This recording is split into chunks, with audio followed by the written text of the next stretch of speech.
Le budget de l'État peut être défini comme étant l'ensemble des documents votés par le Parlement qui prévoient et autorisent les ressources et les charges de l'État chaque année. Il suit des règles précises de présentation et de vote qui permettent de retracer, de manière lisible et sincère, l'intégralité des recettes et des charges de l'État.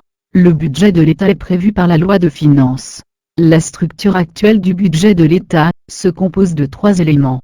Le budget général, les budgets des services de l'État gérés de manière autonome, et les comptes spéciaux du Trésor. En effet, le budget général comporte 2 parties. La première partie groupe toutes les ressources prévisionnelles. Elles sont présentées par chapitre, article et paragraphe. La deuxième partie groupe sous 3 titres toutes les catégories de dépenses, les dépenses de fonctionnement, les dépenses d'investissement et les dépenses de la dette publique. D'autre part, les services de l'État gérés de manière autonome constituent une nouvelle variante de service public, qui se caractérise par la possibilité qui lui est offerte de produire des biens, ou de rendre des prestations moyennant rémunération.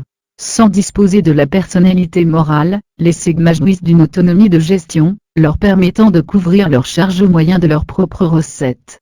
De plus, la loi de finances créant les SEGMA prévoit les recettes de ces services, et fixe le montant maximum des dépenses, qui peuvent être imputées sur les budgets de ces services.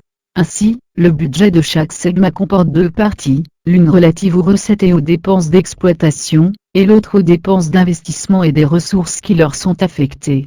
De l'autre part, les comptes spéciaux du Trésor sont des comptes qui décrivent des opérations ayant un caractère spécifique ou provisoire.